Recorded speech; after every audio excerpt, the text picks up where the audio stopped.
Vamos a orar nuevamente para que Dios bendiga nuestra meditación en esa mañana. Señor, tu palabra está abierta delante de nosotros y nosotros te pedimos que nos des de tu orientación para que aprendiendo de ella podamos, Señor, someternos a ti y descansar en este puerto seguro que es Jesús. Te alabamos, Señor, en el nombre de Jesús oramos. Amén y amén. Nosotros somos la generación del tutorial, ¿sí o no? Si no sabes algo, te metes a YouTube y seguramente hay un tipo que ya pasó por lo mismo y que lo hizo, lo solucionó, lo grabó y está ahí, ¿cierto? Yo me acuerdo que hace unos tiempos atrás, o sea, un par de años atrás, tenía un problema con una cuestión del baño, esos ¿cómo se llama? Claro, para tirar la cadena y que tiene todo un sistema, ¿no es cierto? Estaba fallando.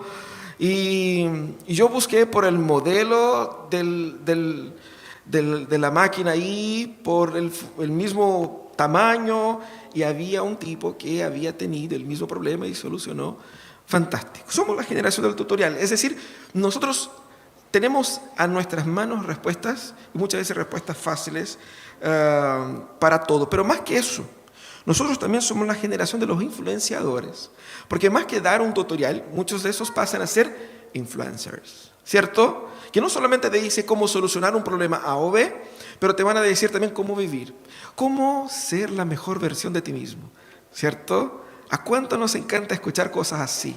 Cómo comer sano, cómo hacer esto, cómo hacer lo otro. Y los influenciadores van generando esa cultura de formación informal por medio de las redes sociales, por medio del YouTube, del Instagram, van mostrando cómo es su estilo de vida y generando en muchos la expectativa, la ambición de tener ese, o de participar, o de ver cómo es una persona millonaria, cómo vive, qué come, ¿no es cierto?, cómo duerme.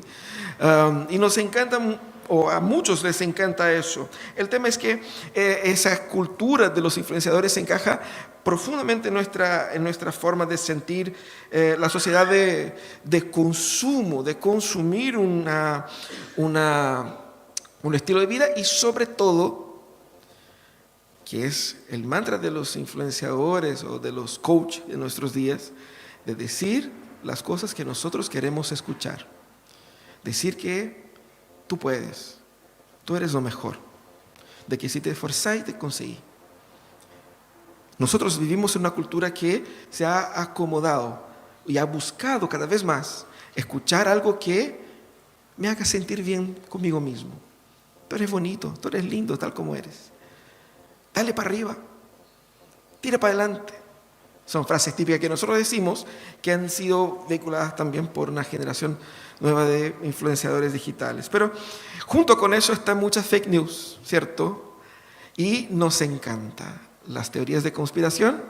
Digamos la verdad, todos tenemos una teoría de la conspiración favorita, ¿sí o no? Todos tenemos. Los que son más antiguos, que vivieron ahí el internet de los años 90 y 2000, seguramente recibieron un correo que decía, si compartí ese correo con más personas, para cada persona, America Online o cual sea la compañía, le donará $1 a un niño con cáncer. Y ponía la fotito del niño, ¿cierto? Si no conoces eso, eres muy joven. Pero era un tema y uno creía en eso, po. Wow, que no, si tengo que compartir, ¿cierto? Y todos tenemos nuestra fake news favorita. El punto aquí es, nosotros queremos creer en ciertas cosas, aún con evidente sospecha de que no sea verdad. Yo creo que no es verdad, pero, pucha, ojalá fuera. Ojalá fuera. Y nosotros caímos en eso. La pregunta que tenemos que hacernos es, ¿cómo nosotros estamos formando nuestras mentes? ¿Cómo nosotros formamos la percepción de la realidad? Se habló mucho de la fake news con relación al virus. ¿Cuántas teorías se inventaron por ahí? ¿Cuántas ideas? Y nosotros estamos formando la opinión ¿cómo? Si la manera como nosotros formamos la opinión con relación a una contingencia contemporánea es una forma de formar la opinión muy débil y sobre cosas importantes. ¿Cómo formas la opinión con relación a tu destino eterno? ¿Cuántas cosas los creyentes creen, piensan que son bíblicas y no lo son? ¿Por qué? Porque cayeron en una fake news teológica. Escucharon en vez de expositores de la palabra, influenciadores que les hicieron sentirse bien con uno mismo. Y por eso mismo empezaron a creer cosas que la Biblia no dice exactamente así. Tenemos nosotros entonces que repensar la manera como nosotros conocemos a Dios, como conocemos la realidad. Tenemos que aprender a escuchar a Dios. En medio a tantas informaciones, en medio a tantas noticias, en medio a tantos influenciadores, en medio a tantos periodistas, en medio a tantos experts, en tantas cosas, nosotros tenemos que aprender a escuchar a Dios por sobre todas las cosas. Escuchar a Dios por sobre todas las cosas. Y así entonces repensar nuestras propias opiniones y el concepto que tenemos del mundo, ¿cierto? El texto que vamos a meditar está en 2 Timoteo 3, 14, 17. Pablo, hablando a Timoteo, dice: pero tú permanece firme en lo que has aprendido, de lo cual estás convencido, pues sabe de quiénes lo aprendiste. Desde tu niñez conoces las sagradas escrituras que pueden darte la sabiduría necesaria para la salvación mediante la fe en Cristo Jesús. Toda escritura es inspirada por Dios y útil para enseñar, para reprender, para corregir e instruir en la justicia, a fin de que el siervo de Dios esté enteramente capacitado para toda buena obra. Nosotros, a la luz de ese texto, podemos meditar sobre cómo escuchar a Dios en medio de un mundo tan complicado que es el nuestro. Quizás te puedes imaginar, bueno, nuestro mundo es más complicado que el mundo de Timoteo, pero el apóstol Pablo da un pantallazo de cómo era y cómo es el mundo. Dice, ya en el versículo 1 dice: ahora bien, ten en cuenta que en los últimos días, es decir, estos días, entre la venida de Jesús y la segunda venida son los últimos días. Dice, vendrán tiempos difíciles, ¿sí o no? Vinieron, ¿ya? Vendrán tiempos difíciles. Y ahí él dice, la gente estará llena de egoísmo, check, y avaricia, check. Serán jactanciosos, check, arrogantes, blasfemos, desobedientes a los padres, también, ¿no? Todas esas cosas. Ingratos, impíos, insensibles, implacables, calumniadores, libertinos, despiadados, enemigos de todo lo bueno, traicioneros, impetuosos, vanidosos y más amigos del placer que de Dios.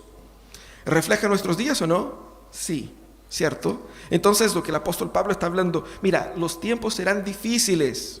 Y en esos tiempos difíciles, la gran tentación es de que tú puedas creerte el cuento de lo que esa gente dice, piensa y hace.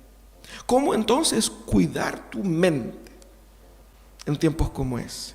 Es ahí donde él nos orienta al final del capítulo 3, con relación a cómo escuchar la voz de Dios. Para escuchar la voz de Dios yo tengo que entender que Dios habla por medio de su palabra y tenemos que repensar la manera como nos relacionamos con la Biblia. No sé cuántos de ustedes tienen la Biblia en su dispositivo móvil, no sé cuántos de ustedes tienen la Biblia física, impresa, ¿cierto? Que también conoces. Son 66 libros escritos por diversos autores durante más de 1400 años. Es algo importante, ¿no? ¿Cómo me relaciono con la Biblia?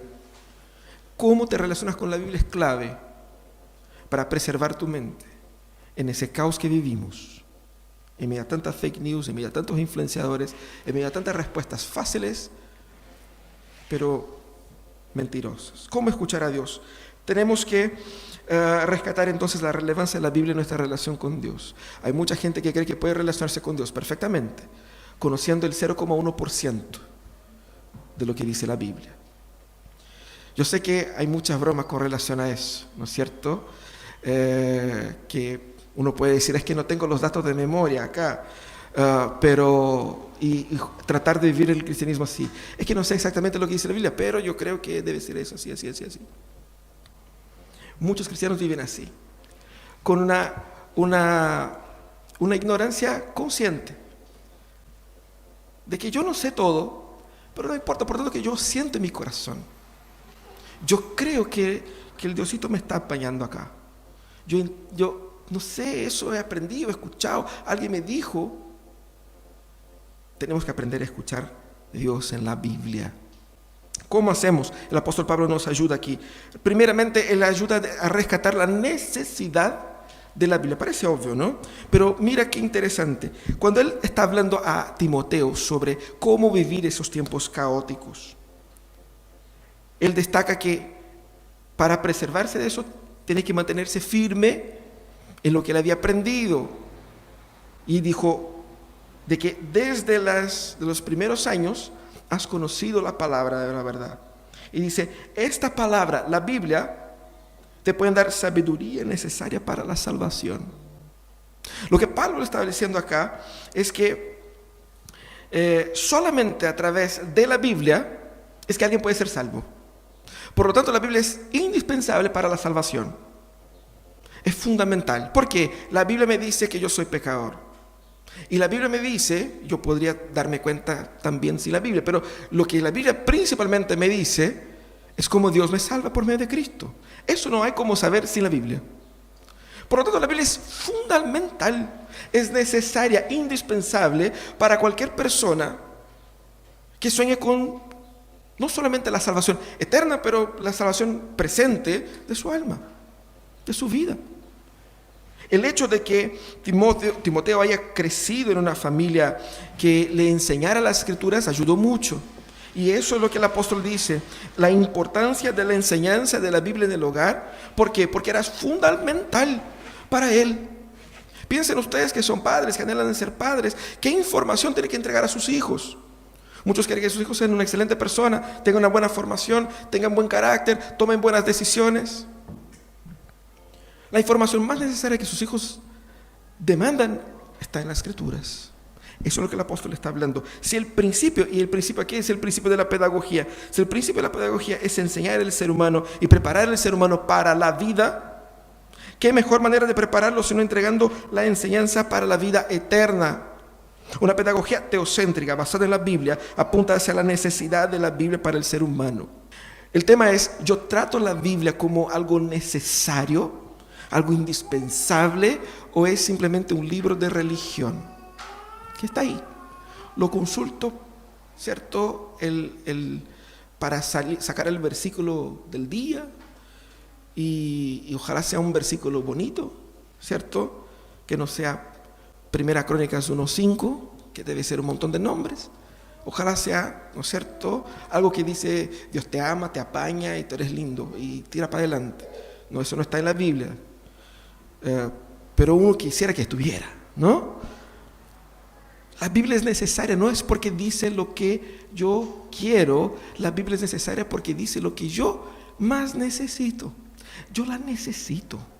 Es una necesidad básica, fundamental de todo ser humano y no solamente del creyente, pero por sobre todo del creyente. ¿Por qué? Porque la Biblia revela quiénes somos. ¿Cuántos aquí no están en crisis por eso mismo? Conflictos con el corazón, con la mente, y tienen que ir al psicólogo, al psiquiatra, y tienen que resolver sus problemas, sus luchas. ¿Cuántos que no pelean en sus matrimonios exactamente por esa ignorancia de quiénes realmente son? La Biblia nos revela. Mira lo necesario que es la Biblia para solucionar los problemas matrimoniales, los problemas internos de uno. Cuando los que son jóvenes están proyectando, ¿qué quiero hacer de mi vida? ¿Qué quiero hacer? La Biblia te va a mostrar quién es uno. La Biblia te va a mostrar qué es lo que es el mundo. La Biblia te va a mostrar cuál es el destino humano. Y por lo tanto tengo una mejor percepción de cómo debo vivir. La cultura popular y el pecado tratan de limitar la importancia de la Biblia, poniéndola así como un libro de religión, un libro de los canutos. Y es por eso que ella ocupa un espacio menor en nuestras vidas, en nuestro calendario, en nuestra agenda. Porque parece algo raro, algo difícil de entender, ¿Por qué la Biblia es necesaria? Porque en ella es donde yo encontré salvación. Es a través de ella que Dios me dijo que hay una esperanza para ese caos en el cual yo vivo. Es sumamente necesaria, y es sumamente necesaria también el enseñar las Escrituras para que lo que pasó con Timoteo pase también en nuestras familias. La Biblia es sumamente necesaria. La segunda cosa que tenemos que tener en mente con relación a las Escrituras es que la Biblia es singular. ¿Y cómo Pablo destaca la singularidad de las Escrituras? Él dice que toda palabra es inspirada por Dios. Y es muy interesante esa expresión de Pablo. Primero que dice toda palabra. Por toda palabra él se refería aquí tanto al Antiguo Testamento en la época como al Nuevo Testamento que estaba siendo escrito todavía, ¿cierto? Como esa misma carta.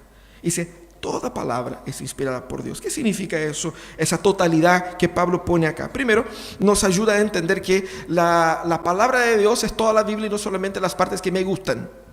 Los salmos y los evangelios, ¿no es cierto? Porque hay gente que cree que la Biblia es como las Biblias de los Gideones.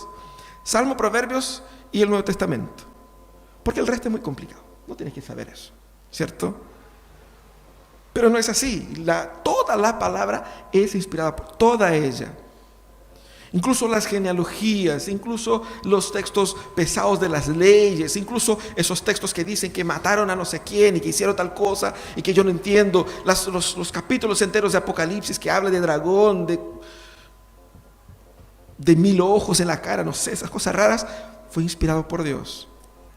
Significa que para mí es Dios hablando.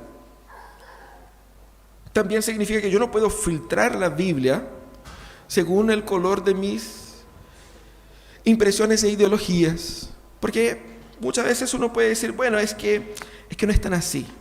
Porque a lo mejor, y esa es la estrategia con muchos temas, que nuestra cultura aprueba y que la Biblia condena. Entonces muchos se levantan y dicen, no, es que ese texto en realidad no fue escrito por Pablo. Ese texto fue escrito por una comunidad posterior a Pablo, ¿cierto? O sea, en vez de lidiar con el texto, ¿qué hago? No, eso no cuenta. Y hago eso solamente con todos los textos que me convienen. Los que no me convienen los dejo, ¿cierto? Esa lectura ideológica no sirve. Lo que dice el apóstol es que toda la escritura es inspirada por Dios. Y nosotros como una iglesia evangélica protestante, reformada, confesional, nosotros creemos que los 66 libros que están disponibles en nuestras Biblias son palabra de Dios, inspirado por Dios. Él es el autor. Y por lo tanto la Biblia es singular en su totalidad y es singular en especial por su autoría. La palabra aquí, inspiración, que mucha gente toma en nuestros días como, hoy día estoy inspirado, ¿cierto? ¿Qué es inspirado? Estoy así como, no sé cómo definen ustedes inspirado, así como me siento bien, siento que tengo así como, estoy conectado, estoy con los ojos puestos en la meta, así como sé cómo hacer. Pero inspiración acá es una palabra muy interesante, es theopneustos, es decir, tiene la palabra de Dios en el propia palabra aquí, literalmente dice soplado por Dios. Todos los textos bíblicos que nosotros tenemos fueron soplados por Dios. Él es el autor intelectual de esos textos. Y alguien va a decir, no, pero la Biblia fue escrita por hombres. Quisiéramos que fuera escrita por ¿qué? Por aliens, ¿cierto? Somos seres humanos. Nosotros nos relacionamos y nos comunicamos entre seres humanos.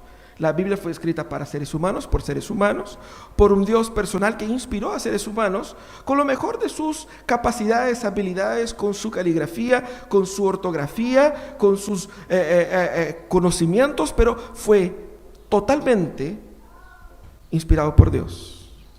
Es decir, lo que nosotros leemos acá no es un libro que fue construido por la iglesia, por uno, por otro, es la voz de Dios. Y eso significa que la Biblia es, por eso mismo, una autoridad. A veces uno lee y dice, bonito, muy bonito. Pero no lo toma eso como un orden, como una obligación, ¿cierto? A veces tomamos lo que dice la Biblia más como consejo que como una obligación, como un orden. Más que tratando de ver, vamos a sumar y restar, ¿qué tanto por ciento yo puedo aplicar eso en mi vida? La Biblia es palabra de Dios y por lo tanto es la autoridad para mí. No es una cuestión de opinión. Yo pienso así, pero la Biblia dice tal cosa, así que vamos a ver cómo cuadramos las cosas. No es así. Es la autoridad final en todas las cosas. Implica también en veracidad. Lo que la Biblia dice es verdad. Si la Biblia dice que Jesús va a volver, Él va a volver. No, pero yo no creo así. Problema tuyo. Lo que dice Dios es lo que va a pasar. Lo que yo pienso, lo que tú piensas, no moldea la verdad, no moldea la realidad. La realidad es moldeada por Dios. Y Dios en su palabra imprimió su verdad. Y esa es la única verdad que existe y que rige el mundo. No existe una variedad de verdades, una variedad de realidades. Hay una realidad, hay una verdad y podemos tener acceso a ella a través de las Escrituras. ¿Por qué? Porque ella es inspirada por Dios. Muchos entienden que si lo crees es verdad. Y piensa en una cuestión mentirosa. Satanás dijo eso. De hecho, y esa es la estrategia de Satanás. Si lo crees en tu corazón, se concretará. No funciona así. Uno no puede decir, no, eso no es verdad para mí. La verdad es absoluta. Y así como entendemos la realidad. Ahora, la Biblia es la voz de Dios. De tal manera, si es inspirado por Él, yo no puedo tener comunión con Él sin la Biblia. Yo no puedo tener relación con Él sin la Biblia. Yo no puedo ser un cristiano que no conoce la Biblia, porque si no conozco la Biblia, no conozco a Dios. ¿Y cómo puedo tener una comunión con alguien que no conozco? Es tan absurdo como casarse con una persona desconocida. Y tú me preguntas, ¿cómo es? No sé, yo vi una foto por ahí. ¿Y conversaste con ella? No. O sea, de repente le mandé un WhatsApp. ¿Están casados? Sí. Es como no cuadra, ¿no? ¿Cómo puede tener una relación real, verdadera, profunda, si no conoce al otro? ¿Cómo vas a conocer a Dios? Por medio de las Escrituras. La Biblia es palabra de Dios. Y por eso mismo, la única manera de escuchar a Dios es por medio de ella. La relación con la Biblia es una relación personal, porque es Dios hablando ahí y Dios es un ser personal y que se manifiesta así. Pero también la Biblia es sumamente útil, por ser inspirado por Dios, obviamente. Pero es importante ver cómo Pablo destaca su utilidad aquí.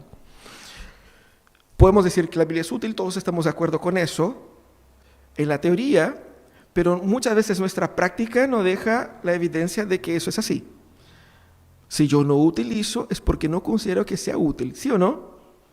Lo que es útil es lo que yo utilizo. Esa es la lógica. Lo que yo normalmente pongo en práctica, lo que normalmente uso, es porque me es útil. Si yo no la ocupo, es porque no considero útil. Parece lógico lo que estoy diciendo, ¿no?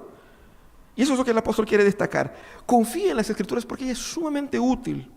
Toda Escritura es útil. Y él dice, para enseñar, para reprender, para corregir y para instruir en la justicia.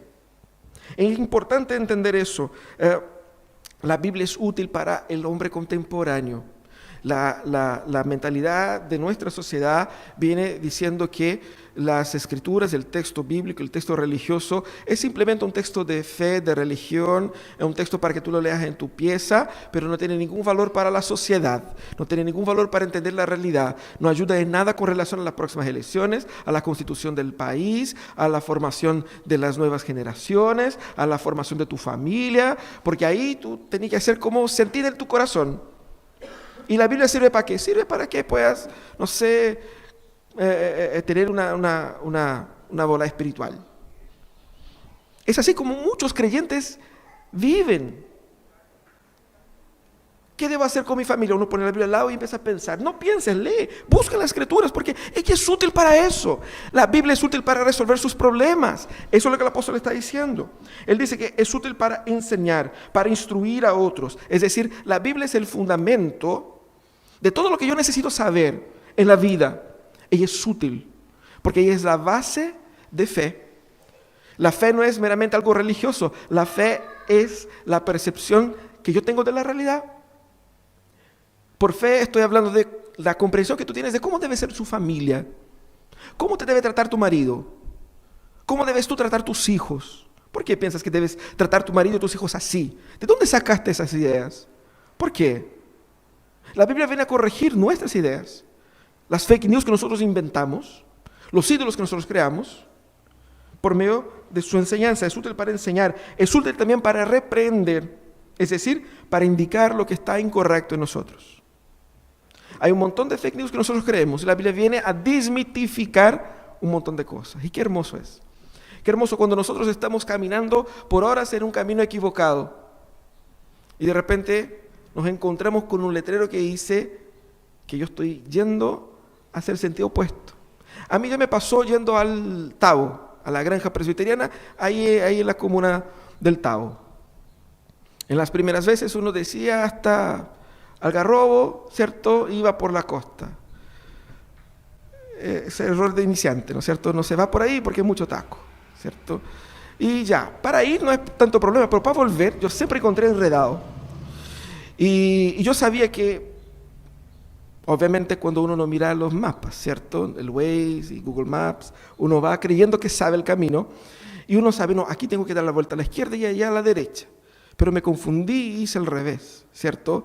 Y de repente voy volviendo del Tabo para la quinta región, para aquí Viña del Mar, pensando que estaba llegando hacia la ruta 68, estaba llegando al Algarrobo. Entonces estaba mal, y estaba mal muchos kilómetros. Pero gracias a Dios yo pude darme cuenta por los letreros, por las informaciones, y decía, estás mal. La Biblia hace eso con nosotros. Estás manejando mal tu vida. Ella te va a decir, mira, está mal eso. Ella te apunta los errores para nuestra propia salvación. La Biblia hace eso con nosotros, pero no solamente eso, es útil también para corregir. Porque no solamente es destructivo en el sentido de apuntar el error, pero es constructivo en el sentido de apuntar cómo hacerlo cierto, cómo corregir, cómo ajustar, cuál es el camino correcto. Si ese camino es incorrecto, ¿cuál es el correcto? A nosotros nos gusta destruir las ideas ajenas. No, lo que está haciendo está mal. Entonces, ¿cómo lo hago? No sé, pero eso está mal. ¿What? La Biblia es positiva en el sentido de mostrar cómo es el camino o cómo vivir de forma correcta. Es constructiva. Y el apóstol dice que también es útil para instruir en justicia. Aquí es literalmente entrenar, discipular, formar, capacitar, para que las personas sean plenas.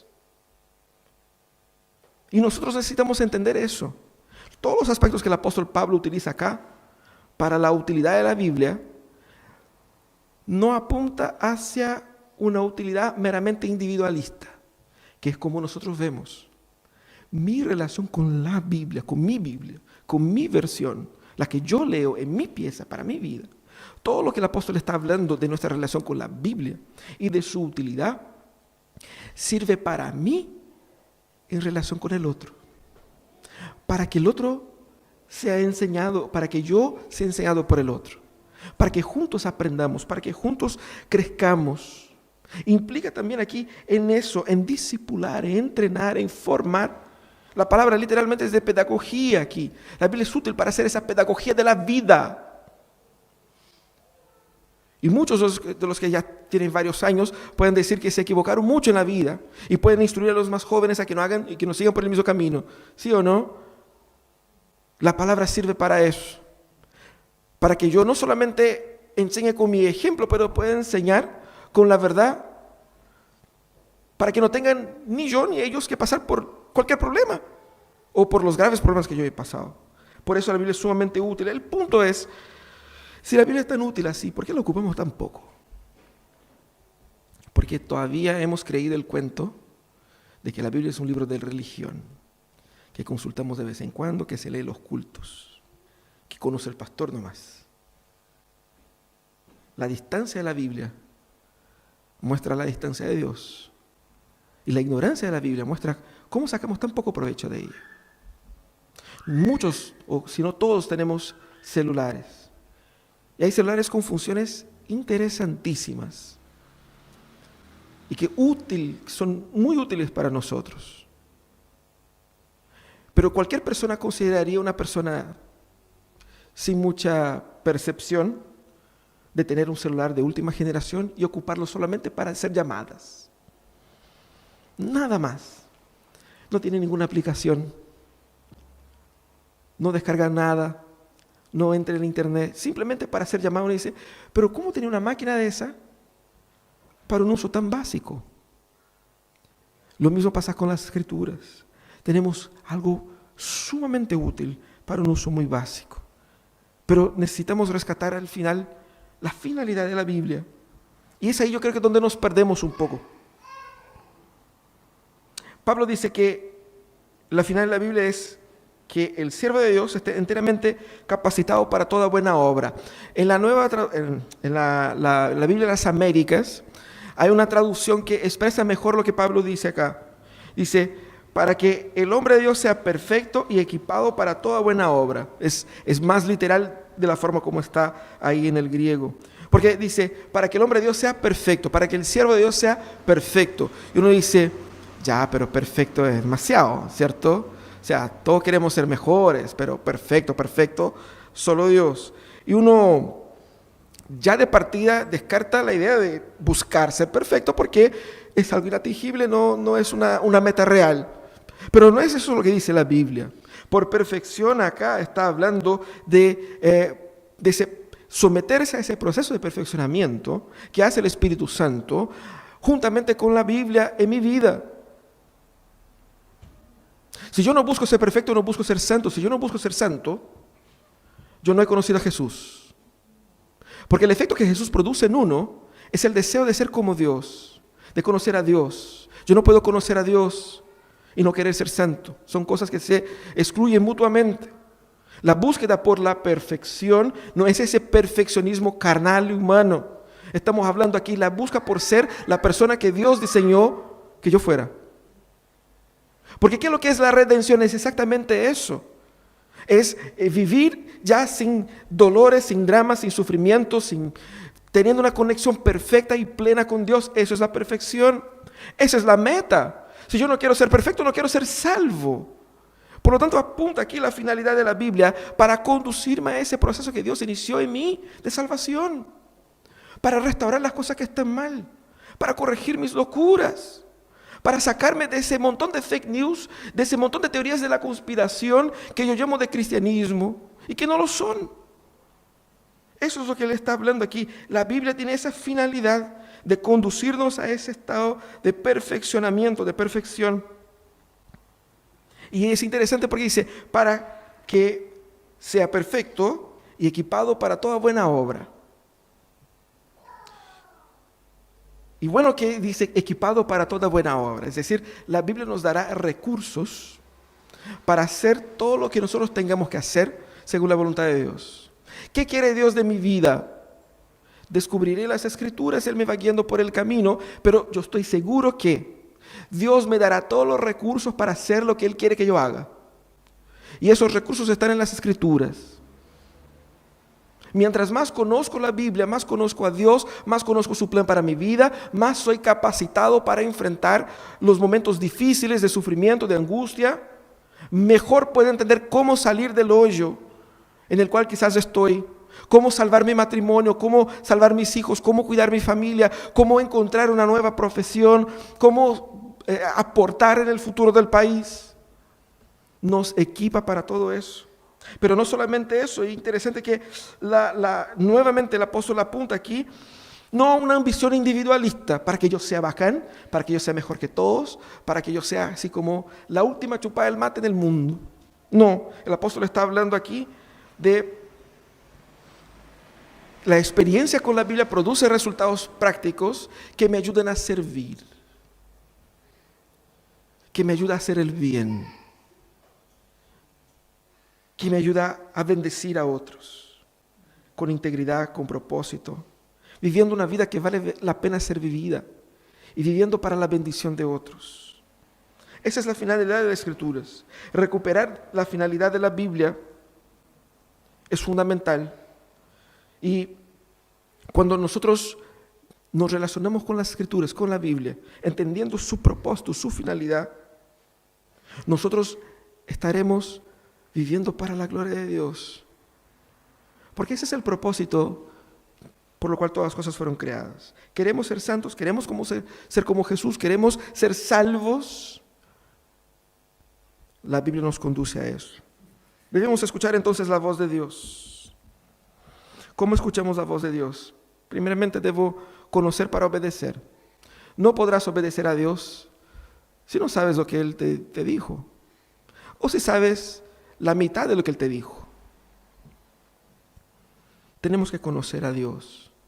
Y no hay otra forma de conocer a Dios que no sea a través de su palabra.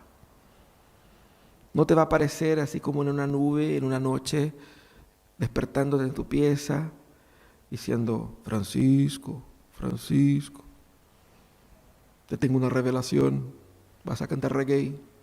No, no va a ser así, ¿cierto? Uno quisiera que Dios dijera, mira, y esa es un poco nuestra ignorancia, ¿no? Quisiera que Dios me dijera todo lo que tengo que hacer. Y Dios, así con la Biblia, ¿no? Aquí está la Biblia. Ya dije, ¿cierto? Hace mucho tiempo, así como, léela, ¿cierto? No, pero yo quiero escuchar la voz de Dios así como más fuerte. Léela en voz alta, entonces, ¿no? Así poder escuchar la voz de Dios más fuerte. Tenemos que conocer para obedecer. En la Biblia nosotros encontramos la voluntad de Dios. ¿Y cuál es nuestra reacción a la voluntad de Dios? Sumisión. No es la opinión de Dios. Es la voluntad del único ser absolutamente soberano. Nosotros no tenemos noción del poder, de la dimensión, de la magnitud de Dios. Tratamos de disminuir a Dios, de achicar a Dios, de ajustar a Dios, pero no es así. Dios nos puede destruir y Dios puede hacer caer sobre nosotros y nuestra familia malas enfermedades de juicio. Puede. De Él estamos hablando. Que nos ama y nos quiere salvar también puede. Nos puede salvar y nos quiere salvar, pero yo tengo que tener noción de con quién estoy hablando, quién está hablando conmigo. Por lo tanto, me someto a su autoridad, porque la palabra de Dios no es una opinión más, es la decisión final. Obedecer también no es solo hacer lo correcto. Obedecer es ser como Él. Porque la meta de la Biblia no es simplemente que hagas eso otro. La meta de la Biblia es hacer con que nosotros seamos como Jesús. Y escuchar la voz de Dios significa que Él va a decir cosas que yo no quiero escuchar. Él no va a decir que yo soy lindo, que yo puedo todo y que si yo me la lanzo me va a funcionar, tira para arriba y que todo te ayuda bien y que todas las cosas... No, a veces Él me va a decir que yo estoy mal, que lo que yo creo y las cosas que yo pienso que son mentiras. Las mujeres están estudiando ahí las mentiras que las mujeres creen, la verdad que las hará libres. ¿De dónde se sacó esa verdad? De la Biblia. Hay un montón de mentiras que nosotros creemos y vivimos y construimos vidas sobre esas mentiras. Y después nos preguntamos, Dios, ¿por qué todo está así? Porque no nos sometemos a la verdad. Y la verdad duele, pero sana. Eso es lo que necesitamos entender. La Biblia debe estar entonces en el centro de tu vida. Debe ser una de las aplicaciones de tu celular que la accesas todos los días. Debe estar en el centro de tu familia para que tú puedas enseñar a tus hijos. Porque más que conocer el idioma, las matemáticas, la geografía, la historia y las ciencias, más que aprender a hablar, caminar, ellos necesitan de Jesús. Y no tendrán Jesús sin la Biblia. Hagan como hicieron la mamá y la abuela de Timoteo, como hacían los hebreos, que alfabetizaban a sus hijos con las Escrituras, con la finalidad de que, conociendo las letras, conociesen la ley y así fuesen salvos. La Biblia tiene que estar en el centro de nuestras vidas, porque si queremos escuchar a Dios, no hay otro camino. Es imposible estar bien con Dios sin conocer la Biblia bien. Es imposible estar bien con Dios sin conocer bien las Escrituras. Pero también, si la meta es ser como Cristo, si la meta es caminar en el discipulado de Jesús, la única manera de ser como Jesús es ser transformado por su palabra, por su voluntad, y las Escrituras es el medio por el cual nosotros experimentamos eso. Salvación y comunión con Él. No hay comunión con Dios sin la palabra. No hay vida transformada sin la palabra. No hay solución para los problemas humanos sin la palabra. Así que debemos buscar encontrar en la palabra nuestra esperanza. Cierra tus ojos, vamos a orar.